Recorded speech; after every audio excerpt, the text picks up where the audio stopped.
I don't need it. I don't need it. I definitely don't need it. I don't need it. I don't need it. I don't need it.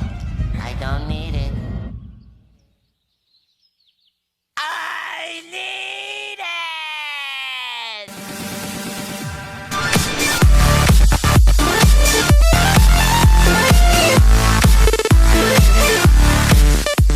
What's going on, guys? How are you doing? Back with another video, and today we're going to be taking a look at the top 10 epic cards in the current meta. Back in June, I made a top 5 epic cards video, and I made a huge mistake of basing the list off usage rates. But that was June, and it's almost September, and I think it's time for another one. So in this video, we'll be taking all 22 epic cards in Clash Royale and picking the 10 most effective ones at the moment. Also, one last thing, this list will not be in any specific order. It's just a top 10, so the first one will not be the worst or best, it's just 10. Enough of the talking though, let's get right into it. Number 10. The P.E.K.K.A. A few months ago, the P.E.K.K.A. would have never been in any top 5 or 10 list video. But I think it's obvious why she's here now. With the current state of the game, the P.E.K.K.A. is being used a lot in many decks. For example, Bridge Spam and P.E.K.K.A. Graveyard. Sure, those decks were nerfed, but it doesn't mean people have stopped using the P.E.K.K.A. It's a great tank because of its slowness and it has high HP. It does insane damage, and it's also a very nice card to use as a defense. Yeah,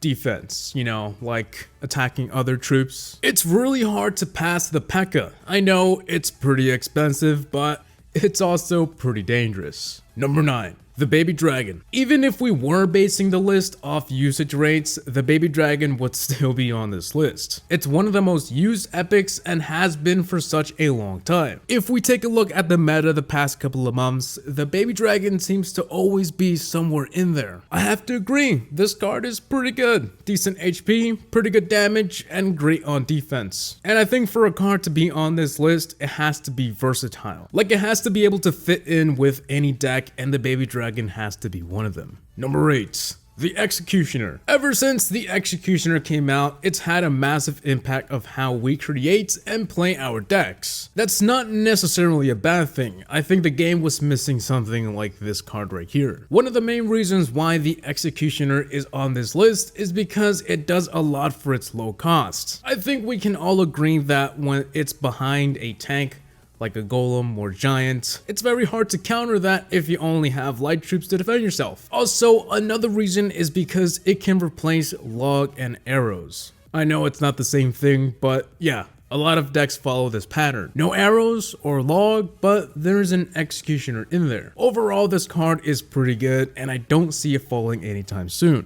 Number 7. The Golem. I've been waiting a very long time to finally put the Golem in one of my top list videos, but it's never seemed to have a high usage rate, and I think it's because it's very expensive and you don't unlock it at a very early stage. But I use the Golem myself and it wreaks total havoc. The Golem is pretty meta right now, and it was very popular when the Night Witch first came out. But it doesn't matter what the meta is because the Golem will always have a spot. It kinda has its own category. Golem beatdown. So even if they nerf the Golem, who cares? The Golem will always be a heavy tank and there's no way people will stop using it. The Golem is also personally my favorite epic in the game. It's the one card I request every Epic Sunday, so that has to say a lot. I think that's enough for the Golem though. We all know what the Golem does, and as of August 2017, the Golem is great. Number 6. The Bowler. Remember this deck?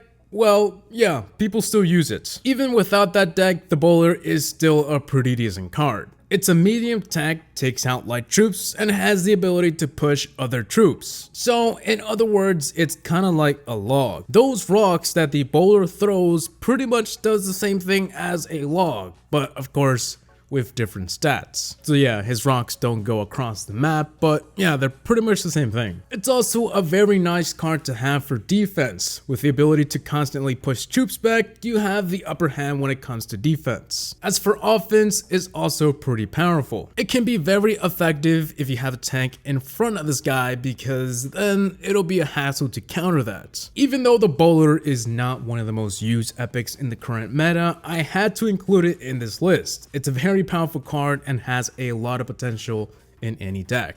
Number 5, the Goblin Barrel. With the rise of siege decks and log bait, the Goblin Barrel is being used a lot right now, but even before the meta, it was already being used a lot. Much like Golem, it has its own category. Bait decks. Most bait decks have the Goblin Barrel in it because it's a great card to bait the opponent to drop the log, arrows, or zap, hence the name bait deck. It's also highly advised that you never ignore a Goblin Barrel. A lot of people tend to ignore it because it's just a Goblin Barrel, right? But no, it does hundreds of damage and you might regret it. So yeah, the Goblin Barrel is powerful and plays a big role in the game.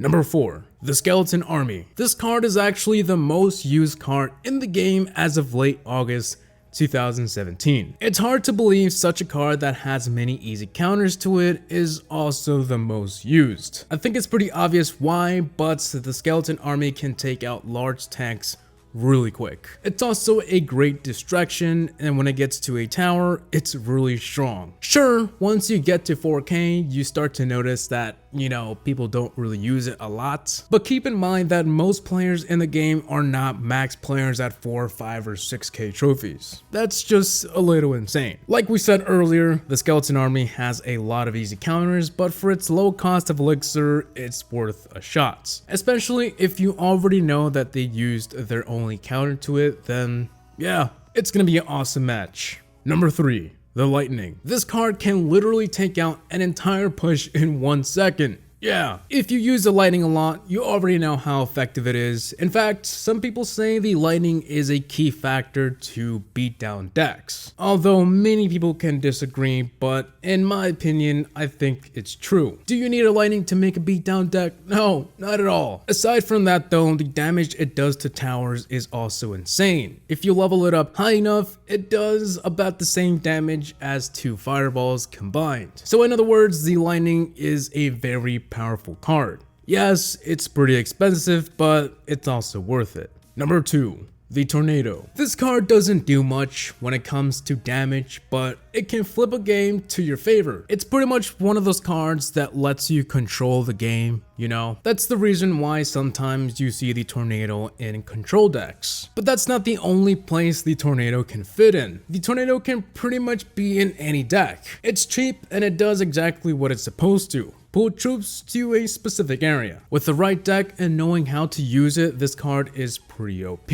Not in a sense of needing a nerf, but yeah, it's a good card. Because yeah, I don't think the Tornado needs a nerf. It's okay where it's at. And finally, on to the last one, we have the Expo. Now, I was kind of iffy whether I should add this card to the list or not because, I don't know. A lot of people have mixed opinions whether they like it or not, and there's a lot of memes. Yeah. But with the current meta, the Expo is being used more than it ever has been the past couple of months. Because of the recent balance changes, siege decks have risen pretty much from the dead. Like one day they were dead, and the next, everybody was using siege decks. To be honest, I hate facing siege decks, but we aren't here for my opinion. The Expo is currently a huge part of the meta right now, and if I didn't include it, it would pretty much be a sin. I don't hate the Expo, but I know a lot of people will find it funny or take it as a joke that it's on this list, and I completely understand why, but the Expo is being used a lot right now. So guys, I think that should be it for the top 10 epic cards in the game right now. I know a lot of people will have their own lists. If you guys want to go ahead and just comment your own list, feel free to let me know what it is. Also, keep in mind this video was purely based on the meta, win rates, and my opinion. So yeah, no usage rates. Last time I did that, it was a huge mistake, and I think I've learned my lesson. Also, one more thing before we leave. For those who want to enter my monthly giveaway for the month of August, all you gotta do is like and comment, and that's pretty much it. The winners are usually picked the first week of the following month, so stay tuned. But I hope you guys enjoyed today's video, and I want to thank you all for watching. Please like, comment, and subscribe for more videos. Tell me what you guys think below in the comment section of YouTube. See you all in the next one. Peace!